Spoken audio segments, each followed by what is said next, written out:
Ok, boa tarde mais uma vez. Relativamente à construção das equipas, portanto, o meu conhecimento vem algo da parte do masculino, da parte do feminino só e apenas nestes últimos 2 anos.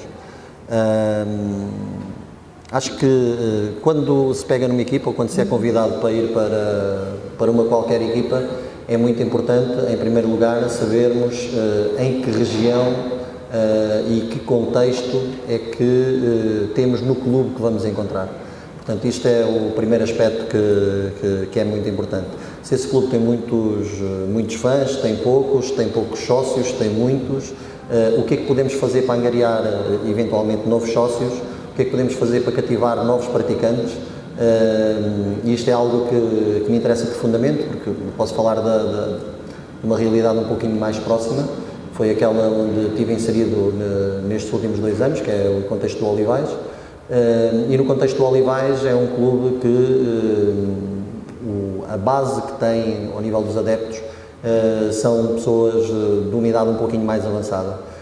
Acho que seria importante, e já falámos muito sobre isso no clube, seria importante cativar novos sócios de forma a conseguir que essa base de apoio fosse um bocadinho mais rejuvenescida. Acho que será de todo importante porque é preciso revitalizar o clube. Ao nível depois de estarmos inseridos nesta tal região e de sabermos qual é o contexto do clube, é muito importante saber qual é a competição onde estamos inseridos. Que equipas é que vamos defrontar, que treinadores vamos defrontar, quais são as jogadoras que existem, o nível do scouting como é que é, fazem ou não fazem, as outras equipas mudam coisas devido ao scouting ou não mudam. Esta realidade vai nos dar um contexto em que podemos estar inseridos e podemos, no fundo, saber com o que é que contamos ao longo da época. Depois, é preciso o clube definir 2 coisas. Uma, os objetivos a que se propõe, o que é que deseja fazer durante aquela época, e o segundo, quais são os meios que dá ao treinador e à sua equipa técnica para conseguir fazê-los cumprir. E essa parte, acho que é a guerra de todos nós treinadores, que de vez em quando queremos um pouquinho mais do que aquilo que os diretores nos querem dar, mas acho que devemos continuar a lutar por aquilo que acreditamos, e essa é uma parte que eu acredito veemente. Como falei, portanto, no contexto do Olivais, eu fui convidado no primeiro ano, já no início da época, e portanto no início da época eu aí revelo, portanto, se calhar algumas limitações, porque estava mais ligado ao masculino e de repente vejo-me neste contexto do feminino, onde não conhecia as jogadoras, por exemplo, e onde tive que passar por um processo intensivo daquilo que é o conhecimento do jogo, porque o jogo é diferente, o conhecimento das atletas, porque não conhecia as atletas, e o conhecimento também dos treinadores, porque os treinadores, como será óbvio, eram também diferentes. E portanto, esta foi uma realidade com que me fui adaptando. No primeiro ano, como vos disse, com as tais jogadoras que me foram disponibilizadas pelo clube. No segundo ano, com um pouco de mais conhecimento, consegui tentar, e aqui entra o papel do treinador. O que eu tentei fazer foi optar por escolher jogadoras que já conhecia, como uma forma de me defender e, por outro lado, de permitir que o meu trabalho com aquelas jogadoras que eu já conhecia ter algum mérito no final da época. As coisas correram relativamente bem, não tão bem quanto eu queria, mas pelo menos ficámos em primeiro lugar na fase regular, e acho que essa parte é digna de realce. Portanto, além de procurar estas tais jogadoras que já conhecia, procurava nelas alguns aspectos, como por exemplo, serem boas defensoras, e quando falo em boas defensoras, há aqui uma característica que quero realçar. Queria jogadoras interiores e exteriores, e nas jogadoras interiores queria que, porque acontece muitas vezes no feminino, no caso de haverem trocas, que se conseguissem aguentar com jogadoras exteriores. E jogadoras interiores que não fossem muito baixas, ou apesar de baixas, tinha uma jogadora, por exemplo, que era mais baixa, mas que se houvesse uma troca, ela se conseguisse aguentar a defender uma jogadora interior. Portanto, esta era uma premissa que tinha de início. A segunda parte é que, além de boas defensoras, fossem atléticas. E julgo que a esse nível tínhamos uma equipa relativamente agradável. Tínhamos ali alguns problemas ao nível da rotação, mas acho que a equipa era interessante. Depois de termos tudo isto, entramos aqui um pouquinho na área da Nádia, que é a questão das jogadoras serem ou não treináveis. E quando falo em serem ou não treináveis, é importante que se retenha que nós passamos cerca de 9 meses a 10 meses com o mesmo grupo. E se estas jogadoras não quiserem aprender ou não quiserem fazer parte de um grupo, não se conseguirem socializar, é muito complicado de levarmos, como se costuma dizer, o barco a bom porto. Depois, quando procuro jogadoras que não conheço muito bem, que não era o caso destas, procuro normalmente ter algumas informações que se prendem com questões como universidades que frequentaram. Não vou apenas só ver alguns filmes que toda a gente conhece que são enviados, mas que procuro saber quais são os números, qual era a opinião dos treinadores relativamente àquela jogadora, qual era a opinião dos colegas de equipa, também é importante, qual o trajeto dessa jogadora ou desse jogador durante os últimos anos. E, portanto, tento recolher o máximo de informações possíveis para me permitir, depois, no final, tomar a melhor decisão. Também é importante, e que não foi muito, ou este ano, consegui-me aperceber nos momentos de pressão, porque no ano passado tivemos um momento de pressão apenas e só. Infelizmente, que foi a questão de chegarmos à final. Eu, quando falo de momentos de pressão, é chegarmos a alturas em que decidimos coisas. E no ano passado tivemos, como não participámos na Taça da Federação, tivemos apenas um momento de pressão, que foi a Taça de Portugal, chegámos até à final. Relativamente ao campeonato, infelizmente, fomos eliminados antes de chegarmos à Final Four e, portanto, não tivemos aí presentes. Este ano eu tenho uma base para, no fundo, me basear completamente diferente, porque eu tive as jogadoras sujeitas a vários momentos de pressão e, portanto, consigo neste momento dizer quais são as jogadoras que a mim me interessam e me satisfazem ou não me satisfazem. Depois, tal como falava aí bem há pouco o Humberto, depois de termos estas escolhas feitas, quais as jogadoras queremos, o clube identificado, os fãs a saberem o que é que queremos, o que é que não queremos, a seguir é importante definir qual a filosofia que queremos, baseando-nos apenas e só nas jogadoras ou nos jogadores que temos também. Posso-vos dizer, por exemplo, que este ano, porque as duas jogadoras que tínhamos interiores, nenhuma delas tinha lançamento exterior, e de maneira que eu tive que mudar um bocadinho a forma como vejo o jogo, mas consegui adaptar as coisas de forma a conseguirmos não procurar muito o tiro exterior, mas se a bola voltasse, por exemplo, para uma jogadora, para uma 4 que não atira, dar uma continuidade a partir daí que fosse satisfatória. E isto acaba por ser importante, tanto para as jogadoras, porque lhes dá momentos de sucesso, e para a equipa também, porque no fundo nós vivemos desse mesmo sucesso. Depois temos que estar, na minha opinião, preparados para mudar constantemente.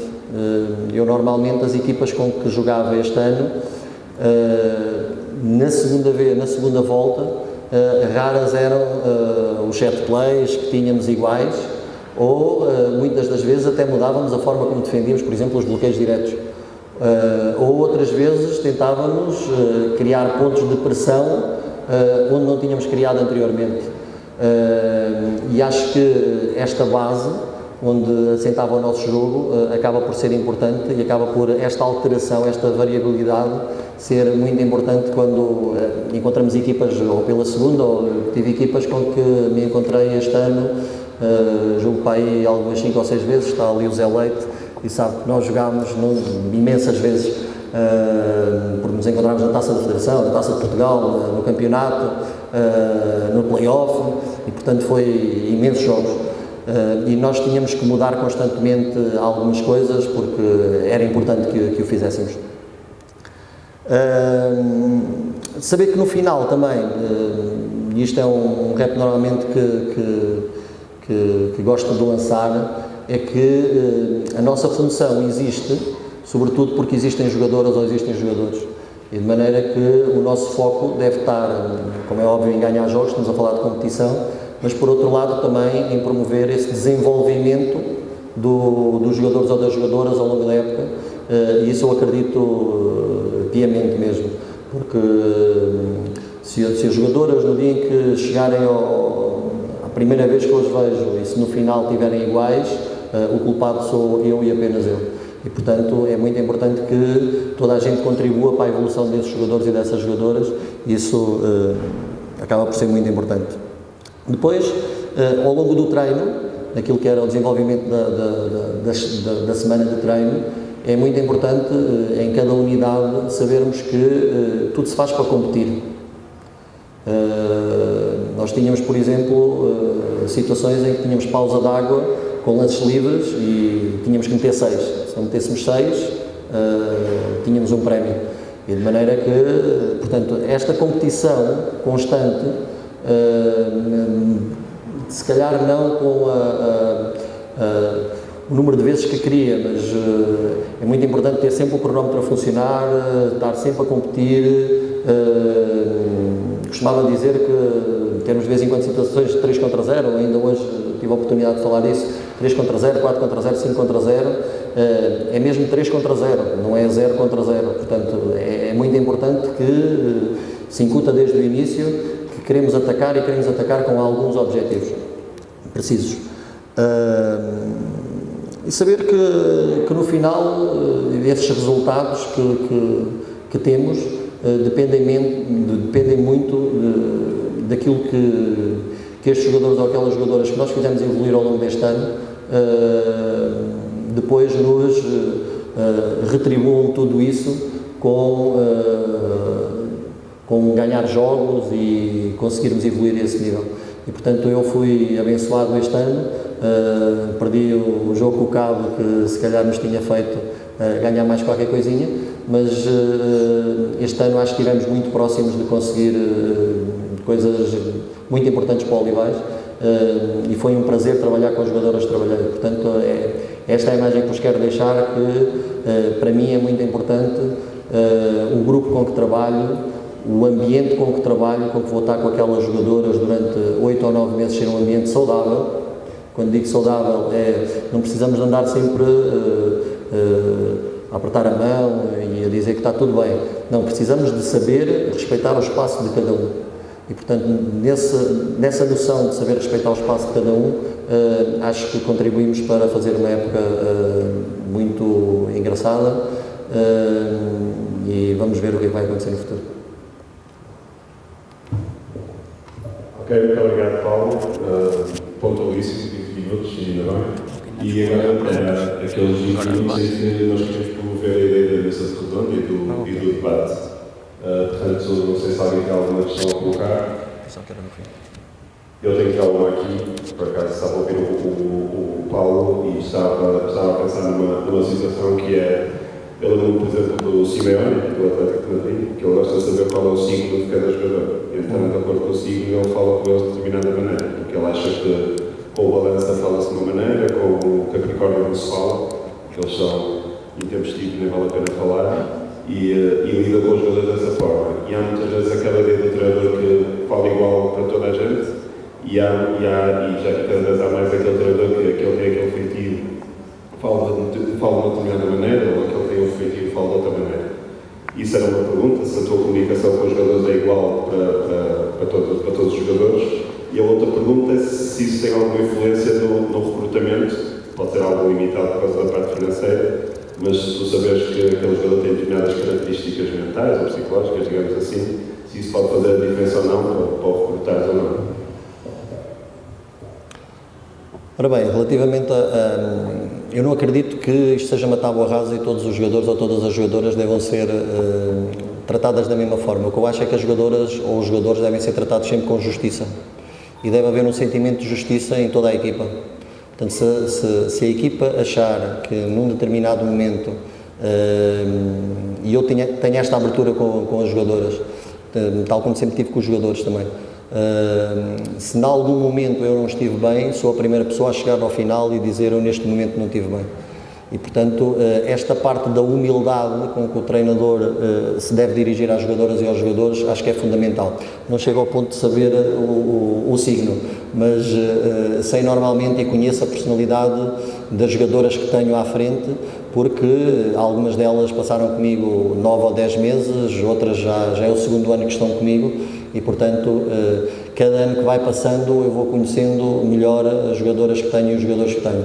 Ainda que essa ideia que tenho dos jogadores não seja uma ideia estanque, porque muitas vezes os jogadores ou as jogadoras vão mudando também ao longo do tempo.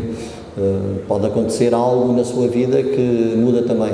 O que eu acho é que o treinador deve ter sensibilidade para, em alguns momentos, lembro-me, por exemplo, de uma jogadora este ano que passou ali um momento assim um pouquinho mais complicado e que a certa altura ela pensava que eu até me ia dirigir a ela de uma forma um pouquinho mais ríspida e eu cheguei ao pé dela e disse, isolei-a do grupo e perguntei-lhe o que é que se passa, está tudo bem contigo?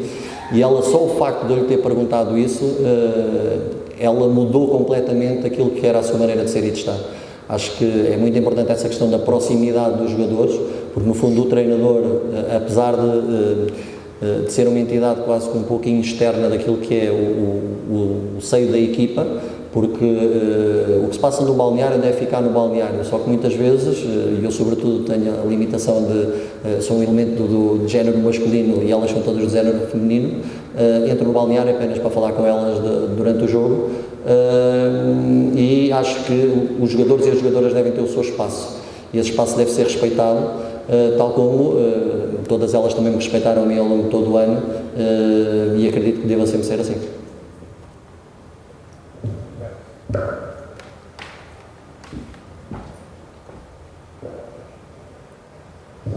Olá, Paulo. Obrigado pelo teu contributo.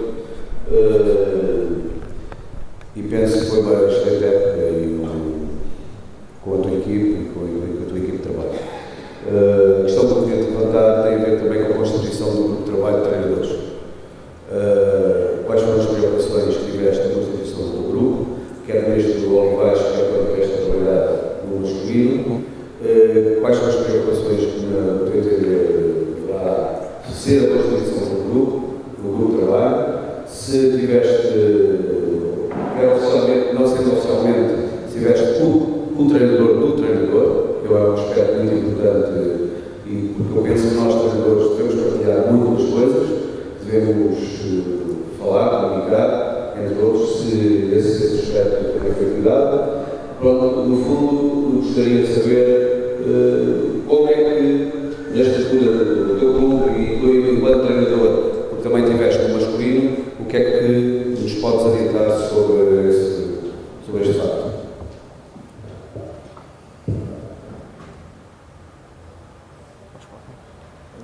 Preciso do microfone, se não sei.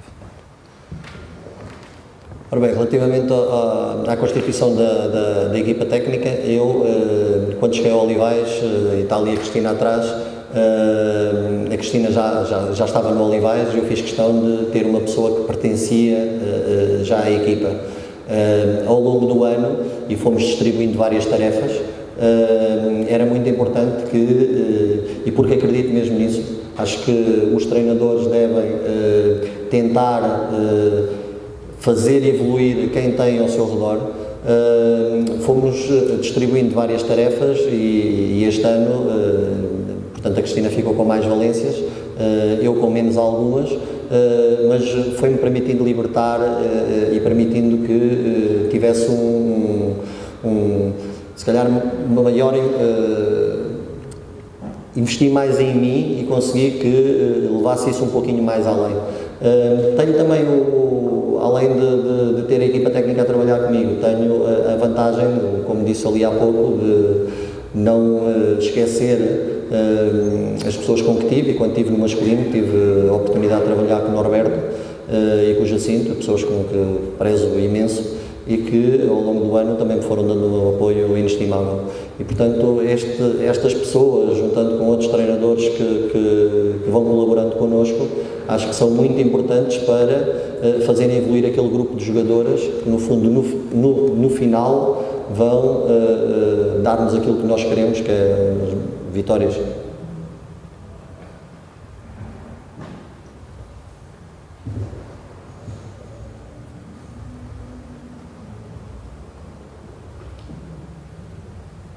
Boa tarde, professor Rui. Bom, aqui três ideias, uma Mário Vasco, e queria aqui, obviamente, saudar aqui o Mário Vasco, já homenageado hoje, que passados 2 anos ainda se lembrava de uma conversa que eu tive com ele noutro período. Muito obrigado, professor Mário Vasco. Passando aqui esta evidência, esta reunião ao professor Mário Vasco, há aqui 3 conceitos que para mim são importantes na tua apresentação. O aprender, que eu penso tem a ver com a disponibilidade do atleta de realmente melhorar. O fazer parte do grupo tem a ver com o compromisso e o socializar. Este, para mim, é um ponto que pode não ser consensual para mim. Porquê? O socializar, o atleta pode entrar calado no treino e ser o melhor jogador do grupo. Ele pode não socializar com ninguém. Ele pode não querer, após jogos, ir a casa de ninguém, ouvir a música de ninguém, beber um copo com ninguém e simplesmente acaba o treino ou o jogo e ir-se embora. Se em relação ao aprender e ao fazer parte do grupo, eu penso que é consensual, é importante, obviamente, estes dois pontos fundamentais na construção de uma grande equipa. O socializar para mim não é importante. Eu não me importo que o jogador não queira conviver com os outros fora do espaço esportivo. Obviamente, dentro do espaço esportivo, se as outras 2 características estiverem lá, esta socialização mínima pelo menos existe, mas está, obviamente, que pudesse falar um bocadinho sobre este socializar. Eu pensei, para mim, é nenhum.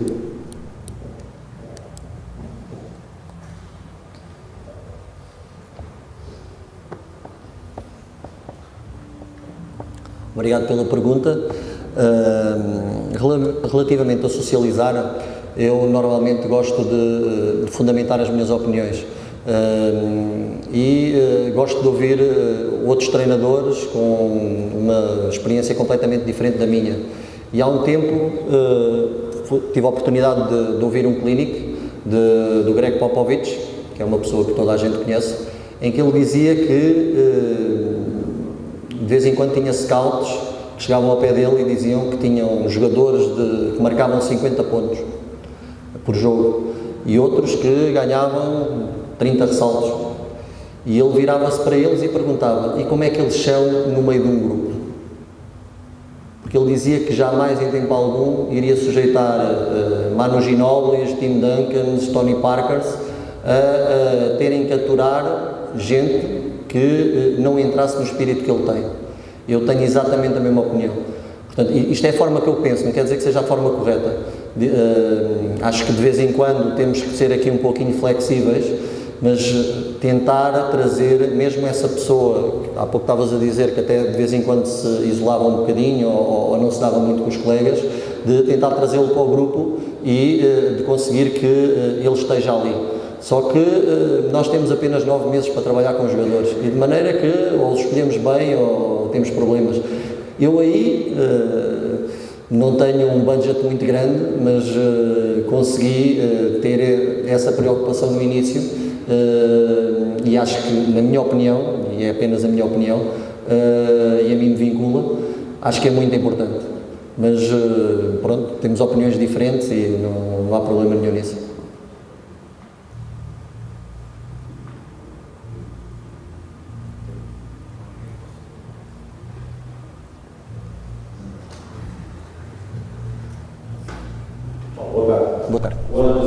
que por várias vezes devido até ao tipo de competição alteraste muitas vezes os pontos de pressão e a defesa do bloqueio direto. Achas que houve perda de coesão na defesa? A equipa manteve-se com a mesma coesão, com a mesma coerência defensiva que tu querias? Ou houve períodos de adaptação?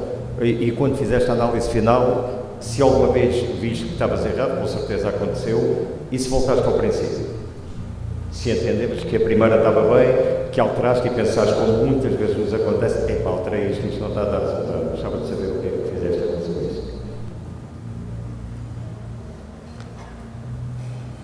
Obrigado pela pergunta. Eu, há pouco, quando falava na treinabilidade, é também na capacidade que os atletas têm, ou que as minhas atletas tinham, de...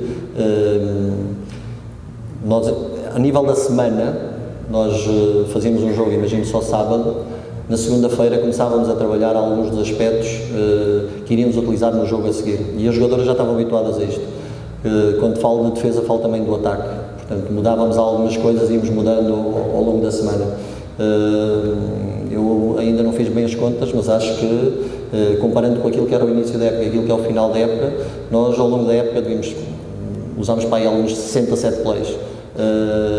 E usámos-lo porque as jogadoras tinham essa capacidade também. Porque se não tivessem, eu também não o fazia. E, portanto, no que concerne com aquilo que é a defesa do bloqueio ou de pontos de pressão, quais são as jogadoras que vamos pressionar mais e quando vamos pressionar, se vamos obrigar a equipa adversária a jogar em campo todo ou só em meio campo. Isso eram coisas que trabalhávamos durante a semana. E quando chegávamos no final, conseguimos fazer isso apenas de um jogo para o outro. Portanto, nós jogámos com o Vagos e tivemos uma semana a preparar apenas o Vagos, perdemos, infelizmente. Depois tivemos um jogo apenas para preparar o jogo com o Gdessa, um treino apenas para preparar o jogo com o Gdessa e conseguimos. Aquilo que é o desenvolvimento da jogadora enquanto um todo, em que eu acredito claramente. Não sei se respondi.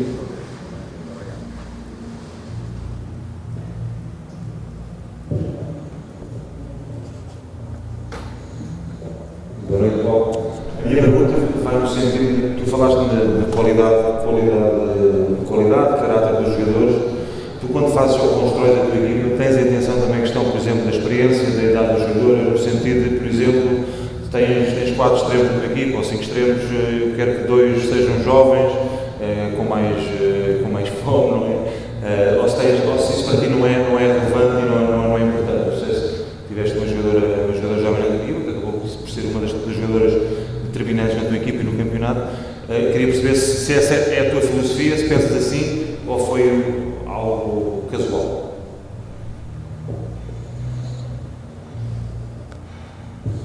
Ainda bem que tocas nesse aspecto, Sérgio, porque isso é claramente uma das minhas preocupações. Eu, portanto, gosto de ter na minha equipa gente com mais experiência, mas pessoas, ou jogadoras ou jogadores, que consigam evoluir também ao longo da época. Tive o prazer este ano de treinar não uma, mas 2 jogadoras mais jovens, uma a Mariana Silva e outra a Alice Martins, que acho que evoluíram muito ao longo da época e acho que esta relação, porque independentemente dos treinadores serem bons ou serem maus, eu acho que há coisas que as jogadoras evoluem num combate entre pares. Ou seja, se eu conseguir ter uma melhor jogadora que vou defender ao longo do treino, de certeza absoluta que vou evoluir mais ao longo dessa época. Se eu conseguir atacar contra uma melhor defensora, de certeza absoluta que vou evoluir também mais ao longo da época. E é da minha preocupação sempre ter jogadoras jovens que consigam entrar neste comboio em andamento. Não sei. Consigam entrar neste comboio em andamento e consigam, no fundo, dar também corpo à equipa, porque nós precisamos de gente que contribua para as vitórias, mas também eu não me posso esquecer do meu papel enquanto formador. Sou treinador, mas também sou formador e quero que os jogadores e as jogadoras consigam chegar ao final da época, esses mais jovens, mas também os mais experientes, com novas aprendizagens. No fundo é isso que faço.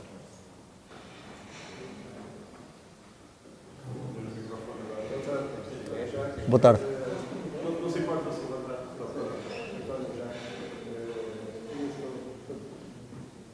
fazer uma pergunta relativamente a coisas mais simples, mais básicas. Eu sei que é importante a estratégia, as táticas, a equipa, portanto, tudo, o treinar. Mas ainda há bocado no pavilhão sucedeu uma situação em que um jogador conseguiu fazer uma recuperação e um desarme limpo. E não seria importante fazer um reforço positivo antes de dizer primeiro o que é que queria, porque esqueceu-se da situação do jogador e disse: eu prefiro que não façam porque há não sei quantas percentagens de fazer falta ou disto ou daquilo, mas ele por acaso fez um desarme limpo. E segunda questão, na mesma situação disse que preferia que o jogador passasse à frente do jogador, do atacante que ia para o cesto. Tenho estado também em clínicos da arbitragem. Não há, portanto, uma falta de comunicação entre treinadores e árbitros e jogadores e dirigentes, neste sentido de conjugar as ações, porque de um lado dizemos prefiro fazer este tipo de ação, depois chegamos do outro lado e dizemos esta ação é possível de ser falta, ou de ser falta técnica, ou de ser não sei o quê, porque o jogador, quando vai para o cesto, tem que ter o seu próprio espaço para cair no solo. Não deveria também de haver uma melhor comunicação, portanto, entre ambas as partes do jogo, ou todas as partes do jogo? Eu acho que há pouco aquilo que eu quis transmitir era para os treinadores, não era um treino meu, era para os treinadores, era o que é que preferia nas determinadas ações do jogo. Eu, enquanto treinador, e isto é algo que lhes digo desde o início, porque nós temos que ver que as regras mudaram um pouquinho com as faltas antidesportivas. Muitas vezes o que acontece é que se agarrarmos um braço cá em baixo, há alguns árbitros, não estou a dizer que são todos, mas há alguns árbitros que marcam falta antidesportiva. Portanto, a penalização podia ainda ser maior do que aquela que falava lá. Agora, o que eu acho é que se um jogador, e estou plenamente de acordo que o jogador deve ter o seu espaço para penetrar e para ir para o cesto, mas se uma jogadora minha ou se um jogador passar pela frente, acredito que o jogador que vai com bola já não vai com a mesma à vontade que ia para o cesto. E de maneira que é a forma como eu vejo o jogo. Acho que será mais importante não ter um 2+1, e contra mim falo, porque este ano tivemos muitos jogos em que tivemos situações de 2+1, porque não conseguimos transmitir essa mesma mensagem. Essa mensagem que eu falava lá e que quis transmitir a todos os treinadores era uma mensagem que eu falava também um pouco contra mim, porque durante esta época tivemos muitas vezes em que tentámos desarmar e não desarmámos, sofremos 2 pontos e ainda foi mais o jogador para a linha de lance livre, na melhor das hipóteses. E portanto era essa a minha imagem que eu queria transmitir. Não sei se fui bem entendido ou não, mas... Sim, força. Jogador que fez a ação defensiva. Sim, deixe-me só responder positivo e depois sim senhora dizer eu prefiro desta forma. A segunda parte que tínhamos esquecido essa parte da questão e é muito importante.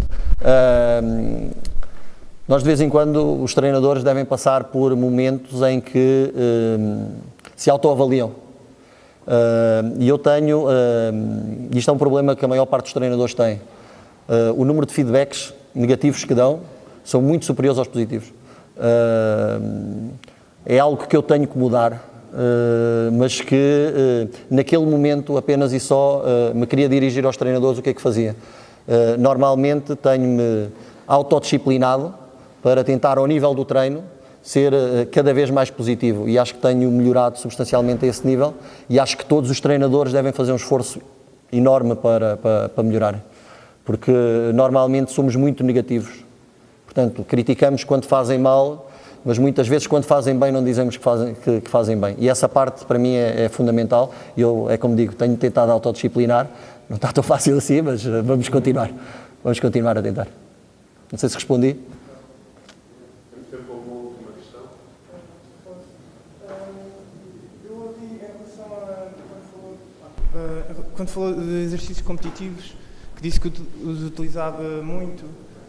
Pronto, a minha questão é em relação, por exemplo, se isso significa que acreditas, por exemplo, que menos na preparação geral, que dás menos importância no início da época à preparação geral, por exemplo, mais para ter mais exercícios competitivos, se em relação a lesões, se consideras que a tua equipa tem mais lesões do que as outras, se arrisca, se está a ter passar por um maior risco nos seus treinos, portanto, exercícios competitivos que são comparativamente com alguém que se calhar faça mais, pronto, ou maior quantidade de tempo. E é tudo relacionado a exercícios competitivos, apesar de serem muitas perguntas, e também se achas que há uma diferença tanto de exercício competitivo no treino, para depois para o jogo, se foste mudar nisso ao longo da carreira, já agora há alguma diferença em relação ao treino, é por isso que é em relação a exercícios competitivos. Ao nível, quando falo de exercícios competitivos, não quer dizer que seja andarmos sempre a uma velocidade de Warp 3. O que eu falo ao nível de exercícios competitivos é, por exemplo, estamos a fazer um exercício de lançamento, início do treino. E esse exercício de lançamento é sempre competição entre 4 equipas, por exemplo. E nessas 4 equipas a competição obriga a que estejamos a competir, mas não precisamos de andar sempre, entre aspas, a 1000. Relativamente às lesões, eu este ano, deixa-me só acabar, depois já dizes. Relativamente àquilo que é as lesões, nós este ano,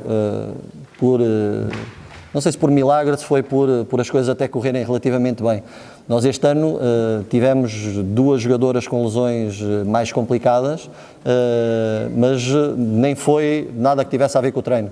Foi em situações de jogo. Houve uma jogadora que levou uma pancada num joelho e ficou um pouquinho pior, e houve outra jogadora que deu cabo de um pé num jogo. Portanto, em situação de treino, até ao momento, tive alguns pequenos toques, mas nada de excepcional. Agora, o que nós fazíamos era treinar sempre com intensidades adequadas. E quando digo com intensidades adequadas, nós à quinta-feira, isto pode parecer assim um bocadinho um contrassenso, mas nós à quinta-feira treinávamos com uma maior intensidade, treinávamos à sexta. Treinávamos à sexta porque na sexta-feira o que fazíamos era um treino um pouquinho mais rápido a tentar que as jogadoras percebessem mais, treinar mais a parte mental que propriamente a física, era preparar para o jogo que iríamos ter no fim de semana. E, portanto, quando eu digo partes de intensidade, é quando estamos em carga, estamos em intensidade máxima. É apenas e só isso. Competição não é jogar 3 contra 3 até que ir para o lado. Competição, se calhar, é jogar 3 contra 3 até conseguirmos fazer algumas coisas. E, portanto, ou estarmos no lançamento e conseguirmos no lançamento, e eu punha normalmente objetivos, imagine-se, 5 grupos de 3, uma tem que marcar 5, a outra 5, a outra outros 5, e, ou se metessem 3 consecutivos, a vez dela estava arrumada. E, portanto, iam trocando várias posições. E isto estou a falar apenas de uma competição que é do treino, mas que não obriga à intensidade máxima. Motivação é simplesmente motivo para a ação. É mesmo muito simples, não é? O que é que me motiva a agir? A questão é que pode ser intrínseco ou extrínseco, pode ser meu ou pode ser de outra pessoa, não é? Eu posso querer muito fazer uma coisa ou ter alguém a dizer-me ou corres ou levas, não é? Que é extrínseco, que é o que acontece muitas vezes em treino, ou fazes isto ao suicídio, ou fazes isto ao castigo, ou vens ao treino ou não jogas, e isto é muito extrínseco, não é? Muito extrínseco. Mas a gente quer que seja nosso. Eu vou-vos contar uma história, só para vocês perceberem. Eu gosto muito de contar história. Eu tive 40 dias nos Estados Unidos, foi pouquinho tempo, mas apanhei a pré-época, que é a melhor parte lá, que a gente só corre, não fazemos mais nada. Então há um exercício que eles nos mandam fazer, que é fazer 17 linhas em 1 minuto e 10, 17 linhas laterais, que é mesmo bom. Então nós tínhamos que fazer 4 vezes, todas tínhamos que acabar no mesmo tempo, tinha lá uma série de regras e tal.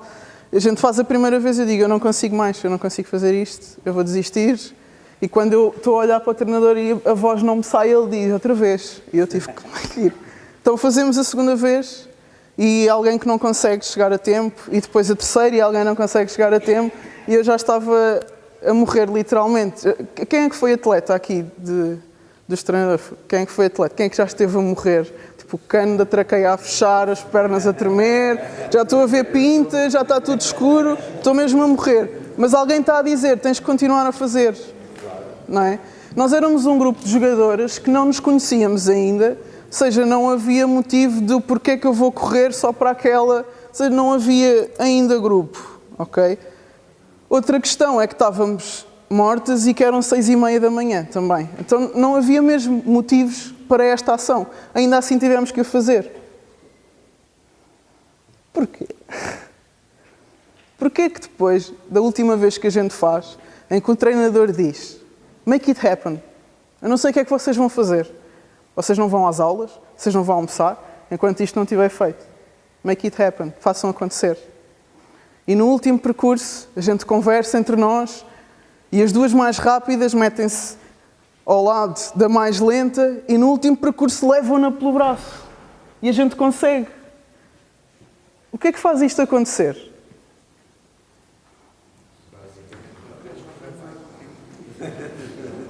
Queríamos ir almoçar, não é?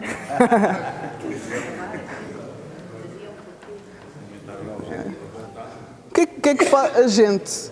Quer dizer, quando estamos mais cansados conseguimos fazer, mas da primeira vez não conseguimos e estávamos mais frescos. De onde é que isto vem? Não é?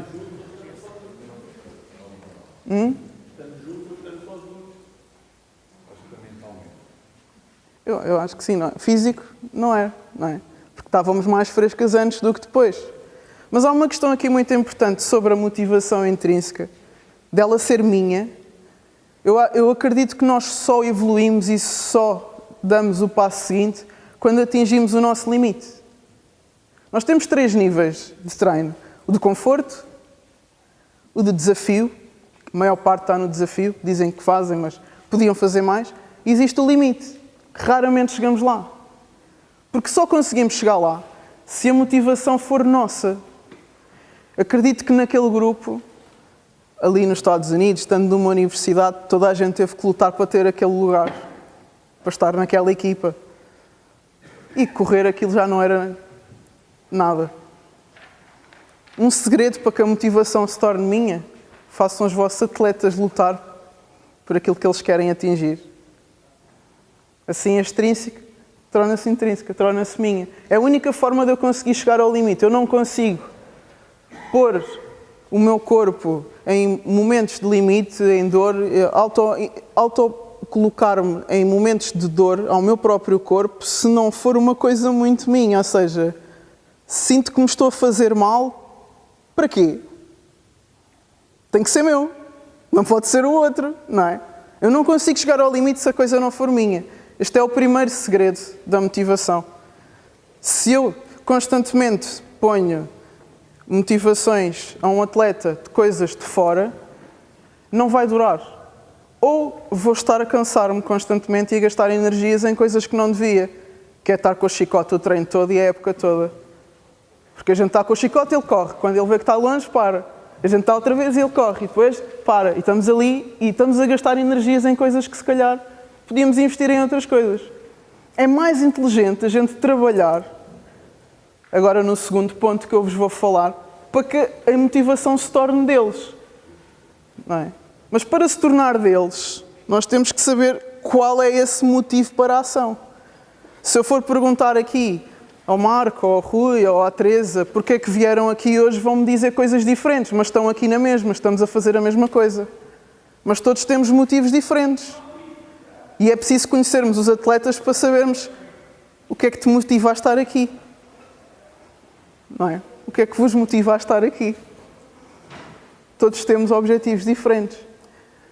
Para ser mais fácil e para não dizermos que cada um tem um e que temos que estar sempre atentos a 12 objetivos diferentes, eu reuni 3 objetivos que eu acho que reúne os objetivos dos atletas, as motivações dos atletas numa equipa. A primeira, claramente, é a competição. É querer ganhar. É querer aparecer, é o reconhecimento, é a importância. É o querer chegar mais longe, é a superação. É o ficar em primeiro lugar, é o marcar mais pontos, é o ganhar mais ressaltos. É chegar ao fim, olhar para a estatística. É ouvir palmas da bancada. É ouvir alguém cantar o meu nome. É ouvir o treinador a dizer boa. Isto é a primeira motivação. A segunda é a relação com o grupo. Não é? Temos muitos atletas, principalmente em formação, que estão no basquete, como podiam estar num grupo de teatro, como podiam estar a ir ao cinema, como podiam estar a ir à praia. O que importa é o grupo. O grupo criaram ali as amizades, a relação, a pertença, o abraço, estamos todos juntos, a equipa é que conta. Isto ganhar ou perder, o que importa é que estamos todos juntos, não é? Esta é a motivação do segundo grupo. A terceira é a própria atividade em si. A experiência, a novidade, a atividade física, o viajar para sítios novos, o fazer coisas diferentes. Isto é giro, é desporto e vamos. Não importa com quem, mas vamos todos juntos e isto é giro. São 3 motivações diferentes em que podemos incluir quase todos os atletas nestes 3 grupos. Quando nós conseguimos identificar isso, nós sabemos como falar de forma diferente para cada grupo, para cada motivação, e além disso ter um discurso de objetivo coletivo que vá de encontro aos objetivos específicos de cada atleta. Porque às vezes eu estou a fazer um discurso do temos que ganhar e temos que partir a louça toda e vamos ser os maiores. E como é que ficam aqueles que só querem saber do grupo? Até ficam assim um bocado com pressão, até lhes traz mais pressão do que outra coisa, não é? Mas também se a gente só disser, não, é o grupo, é a equipa e vamos todos juntos, o que importa é que estamos aqui, como é que ficam os que querem ganhar? Os que querem superar, os que querem ser campeões, aqueles malucos que ainda querem ir para a WNBA e para a NBA, como é que ficam? Não ficam, não é? E o terceiro grupo? Se a gente estiver só a falar de resultados e ter as coisas têm que ser sérias, isto não é assim, e não pode chegar tarde, e é treinos por semana, não sei o quê, como é que ficam aqueles que estão ali pela experiência, pela novidade, pela atividade física? Porque temos que admitir que nem todos estão ali para chegar muito longe, às vezes só querem experimentar um desporto, não é? Temos que ser abertos para perceber que há muita gente que vai chegar aos 18, 19 anos e vai escolher outra coisa qualquer. Se a gente souber respeitar essas motivações, nós vamos conseguir com que todo o grupo esteja unido para um objetivo em comum, onde se incluam todos estes tipos de objetivos. Eu posso fazer um tipo de discurso pessoal. Hoje o treino é, vamos fazer um exercício competitivo, mas é um exercício diferente, né? Experiência e novidade, e todos juntos, por exemplo. Eu posso dividir 2 grupos, fazer competição e fazer um exercício diferente. Porque depois há treinadores para treinar bloqueio direto, ou para treinar a drible, ou para treinar lançamento triplo, ou o que seja, fazem sempre o mesmo exercício. Porque há 10 anos atrás o meu treinador ensinou-me assim. E é assim que tem que se fazer. Mas existem 35 exercícios diferentes para fazer aquilo, mas fazem sempre o mesmo. Isto também tem muito a ver com o que eu estava a dizer há pouco. Porque a gente se evolui do conforto para o desafio e depois para o limite. Se eu estou constantemente no limite, vai haver um dia que o limite já é o meu conforto. Então eu tenho que estar constantemente a desafiar os atletas a fazer coisas diferentes, mais difíceis, mais desafiantes, certo? Certo? A terceira coisa tem a ver com a comunicação. A comunicação para mim é quase sinónimo de motivação. Quase. A forma como eu comunico tem muito a ver com a motivação que os meus atletas têm. Se tu tens atletas desmotivados, olha para a forma como estás a comunicar com eles e vais ter muitas respostas. Tanto que a definição de comunicação não é o que nós dizemos, é o que o outro entende. Porque eu posso estar a dizer muitas coisas bonitas, mas se os meus atletas não entendem patavina do que eu estou a falar, não vai acontecer nada. Se eu tiver, por exemplo, um grupo de atletas que gosta muito de experiência e de novidade e de fazer coisas novas, provavelmente vão ser tipos de atletas que não têm muito foco, porque estão sempre à procura de coisas novas. Aí eu meto 75 jogadas nesta equipa. 75 jogadas diferentes. Com flares e com curls e com flex e com corte e com stagger e com bloqueio duplo e meto isto tudo a uma equipa que gosta de coisas novas e de experiência e de aventura e que está sempre à procura de focos novos. Ou seja, se está à procura de focos novos, não se vai focar numa jogada que tem 20 segundos. Nós temos que ter isto em consideração. O José Mourinho chega a perguntar aos atletas: como é que tu te sentes a marcar este livro? Posso marcar, eu treino isto, não é? Mas não é bem. Então pronto, pode ser outro. Sem stress. E a gente, às vezes, uma coisinha de nada. Como é que tu te sentes a fazer o bloqueio direto para o lado esquerdo? Então começa do lado esquerdo, para quando passarem a bola, fazeres o bloqueio para o lado direito.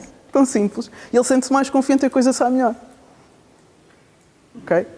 Mas voltando aqui ao tema da comunicação. Eu diria que é desafiante é fazer ao contrário. Depende. Não, desafiante eu digo em termos de evolução, não é? Mas se a pessoa não se sente confortável a fazer uma coisa ou não se sente bem a fazer uma coisa, o mais provável é que não goste de o fazer e que não faça tão bem como uma coisa que goste de fazer. Eu vou dar um exemplo claro. Muitas vezes puseram-me a jogar aposto. E eu queria ser extremo para a vida toda. Eu jogava aposto, mas quando eu jogava a extremo, eu estava na minha praia. Era o que eu gostava. Mas eu jogava aposto. E era um desafio, realmente. E jogar aposto fez-me entender, quando estou a extremo, o que é que o posto passa quando eu nem olho para ele. Por exemplo. Ok? Mas o que eu gostava, o que me dava confiança e o que me dava mais rendimento, é fazer aquilo que eu me sentia melhor a fazer. Que aquilo que eu sinto, não é? O nosso estado emocional depende muito de muitas coisas, mas o estado emocional depois determina o meu comportamento. Se eu me tiver a sentir de uma forma, eu faço uma coisa. Se eu me tiver a sentir de outra, eu faço outra coisa. E esse comportamento, que é o que eu faço, vai determinar os meus resultados, que é o meu rendimento esportivo. Não é? E depois esse rendimento esportivo, outra vez, no estado emocional, e é este ciclo vicioso constante.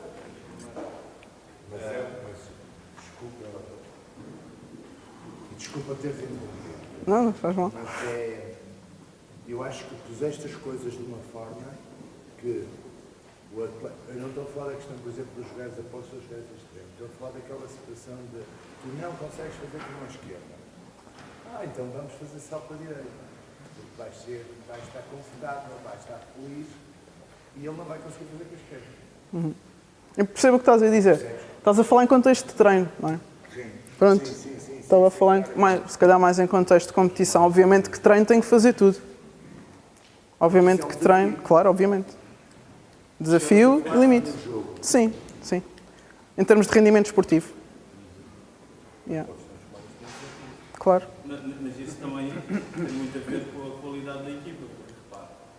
Não, desculpa interromper, não só com a qualidade, mas também a fase etária em que estamos, não é? Se estamos a falar de formação, obviamente, a esquerda-direita é tudo. Eu acho que mesmo a fase da época. Não estou a falar de formação e de séniores, não é? Se a gente chega a séniores, temos uma atleta de 28 anos que não joga com a mão esquerda, estamos a falar de uma final de campeonato, posso tentar... Sim. Há sempre margem de progressão, eu sou muito a favor disso. Há sempre algo mais que a gente pode fazer, há sempre formas de evoluir. Eu sou muito a favor disso. Sim. Exato, eu também podia ter evoluído muito a poste. Não é? Mas eu gostava mais daquilo. Foi um exemplo, mão esquerda, mão direita, podia dizer outra coisa qualquer, lançar 3 pontos, 2 pontos, com par e lança, com step back, com sei lá. Podia dar vários exemplos. A qualidade da equipa. Para uma coisa. Se a equipa não tem uma qualidade alta para o contexto onde joga, se começamos a tentar que cada um faça o que gosta, provavelmente, em termos de saldo de vitórias e derrotas, vai-se escalar e depois arranja-se outro problema, que é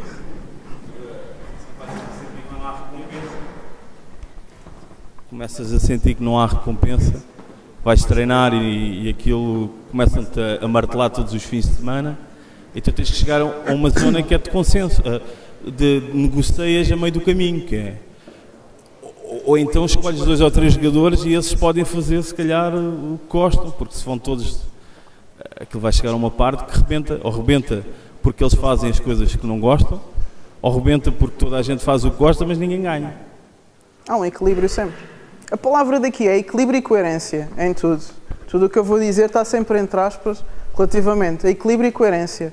Não vou fazer só o que gosto, mas também não vou fazer só o que não gosto, senão não vou jogar basquete. Não é? Senão acabo por me desmotivar. Obviamente tem que haver um equilíbrio. Não é? Que nunca vamos para o extremo. Obviamente que eu vou dizer o que é que gosto. Olha, eu gosto de lançar 3 pontos. Então, não defendes, tá? Ficas ali. A gente defende com 4 e depois... Pum. Obviamente, temos que falar sempre com uma questão de equilíbrio. O que eu digo é que é importante saber como é que um atleta se sente a fazer certas coisas, até para criar um compromisso com a equipa. Quando eu faço perguntas, isto é uma coisa importante da comunicação, que é o terceiro ponto que eu estou a falar da comunicação. Quando eu faço perguntas, eu estou a criar um compromisso ao atleta. Aquela situação que estávamos a falar ao bocado, do abafo, não é? Quem é que estava a falar que houve um abafo, podia ter sido falta, que preferia, não sei o quê. Ok. Eu tenho até uma sugestão. Eu posso chegar e dizer, olha, parou, espetacular, o que é que podias ter feito mais? Mas fiz mal? Não é isso que eu estou a dizer. Estou a perguntar o que é que podias ter feito mais. Podia ter corrido e ficado à frente. Ok. É isso que tu achas que é melhor? Sim. Então agora compromete com a tua decisão. Não fui eu que disse, foste tu. Foste tu. Pronto. Por exemplo, não é? É uma das coisas que podemos fazer.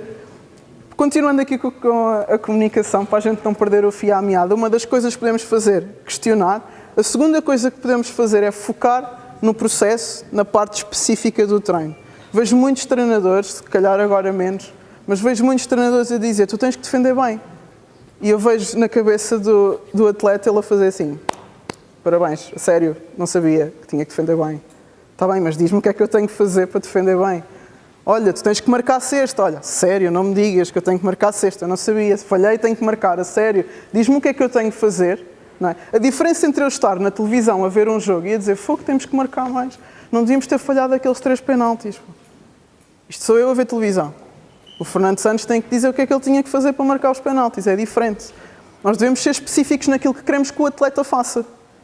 Não é?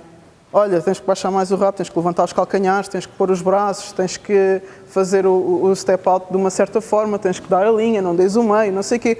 Temos que ser específicos, não só defende bem, não podes ser ultrapassado e não podes fazer falta. E essas coisas ele já sabe e já se está a sentir mal com isso. Então ser específico é mesmo muito importante. A outra coisa é focar no processo. Uma coisa que eu não aconselho, mas pronto, cada um, não é que eu não aconselho, é a minha opinião. É ir para o balneário antes de um jogo e dizer temos que ganhar isto é para ganhar, e é para ganhar, e é para ganhar, e é para ganhar, e temos que matá-las e isto. O objetivo é ganhar o campeonato, e é ganhar isto tudo, e ganhar, e ganhar, e ganhar, e a gente não sabe o que é que tem que fazer para ganhar. Mais uma vez, e segundo, não estamos a focar no processo. Ganhar não depende só de mim. Quando a Liga Feminina acabou, eu por acaso até escrevi sobre isso, que haviam 4 equipas que estavam tão equilibradas que no último dia não sabíamos quem ia ser campeão. Aquilo foi um drama até ao fim, foi um stress. Não é? Não sabíamos quem é que ia ganhar o campeonato até ao último dia. Podia ter sido qualquer uma. Mas mesmo que fossem todas iguais, se fosse, imagina, pegamos no Olivais e clonamos o Olivais. E clonamos outra vez e estão 4 equipas a fazer uma Final Four. São iguais, mesmo nível de cansaço, mesmo nível de motivação, mesma técnica, mesma tática, igual. Ainda assim, só uma é que ganha. Sem nenhuma ser melhor nem pior. Então ganhar, não é? Focar no ganhar é focar em algo que eu não tenho total controle. O que eu tenho total controle é aquilo que eu tenho que fazer para ganhar.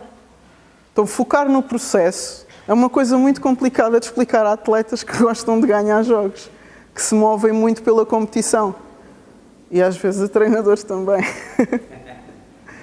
Mas se eu me focar no processo, o mais óbvio é que eu vou ter um bom resultado, mas se eu me focar no resultado, o mais óbvio é que eu vou me esquecer do processo. Ok?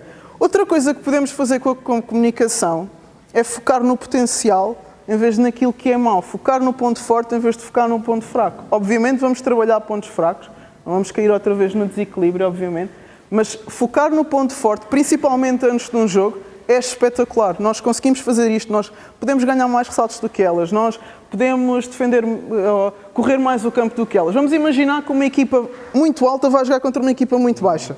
Nós somos a equipa baixa. O teu objetivo é, o que é que tu tens que fazer para jogar mais tempo? Isso vai ser o teu objetivo.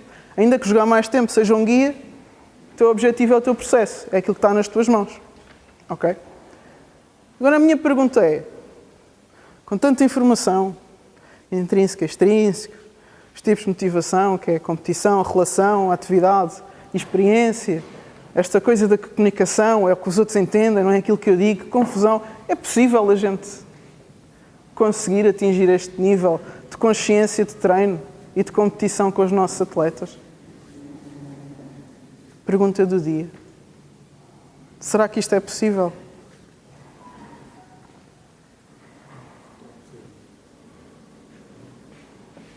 Sim, não há muitos microfones, pois não.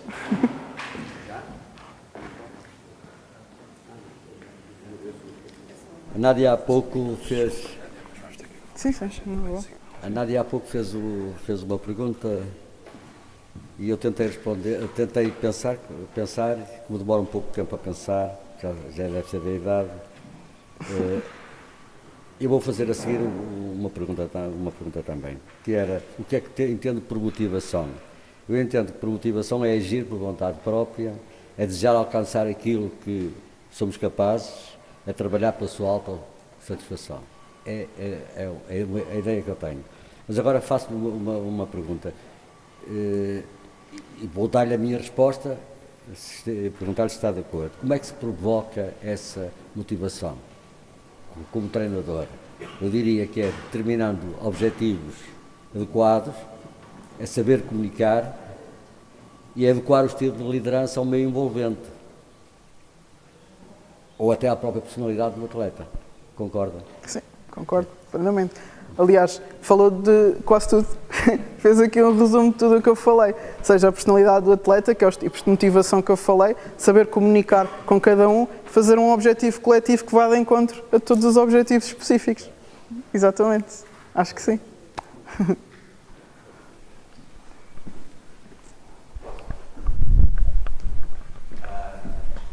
gostava de dar um contributo a este assunto.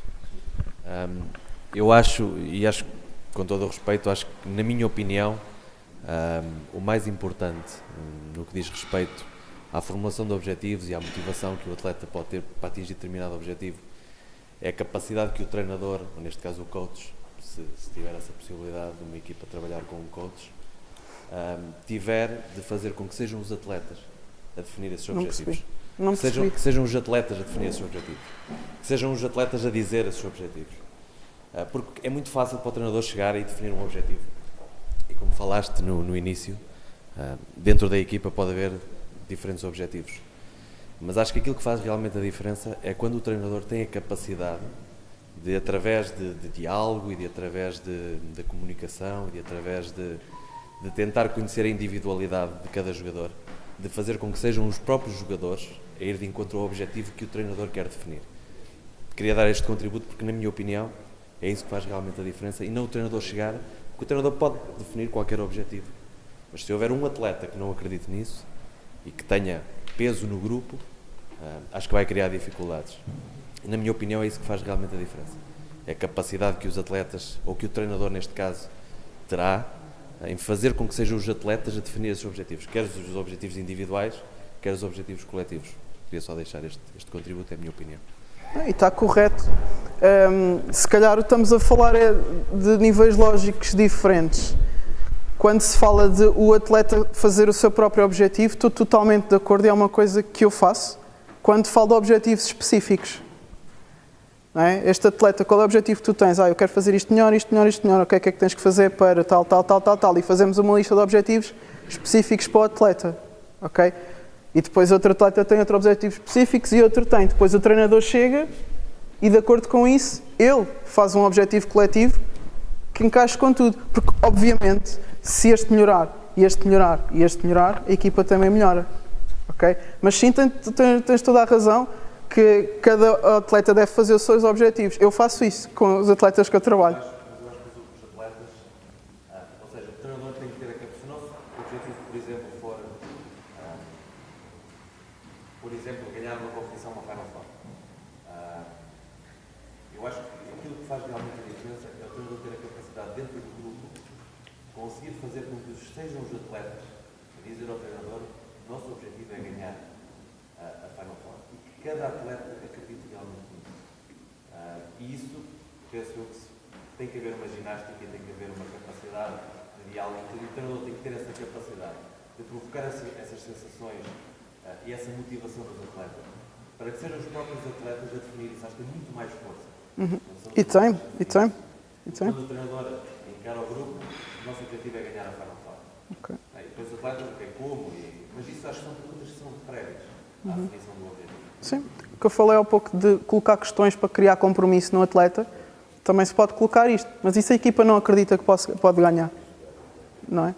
Se a equipa não conhece o seu valor, o treinador está lá para ver, olha, esta pode, esta não pode, esta equipa pode, para ver outra equipa. Se calhar tem uma análise diferente, está fora do labirinto e vê as coisas de forma diferente. Às vezes a equipa não tem noção disso. Não é? E às vezes é o contrário, às vezes querem ganhar tudo e não têm noção exatamente. Obviamente, eu acho que nunca tive numa equipa que não fosse para ganhar campeonato, que eu quisesse, ainda às vezes não tendo a capacidade para isso. Já cheguei a querer ganhar campeonato e não ir a uma Final Four, por exemplo. Não é? Essa noção, esse objetivo, normalmente colocamos nas mãos do treinador, mas obviamente com uma prévia conversa e conhecimento de todas as motivações, e motivações também geram objetivos, não é? De todos os atletas, obviamente, sim. Mas foi bastante pertinente a questão.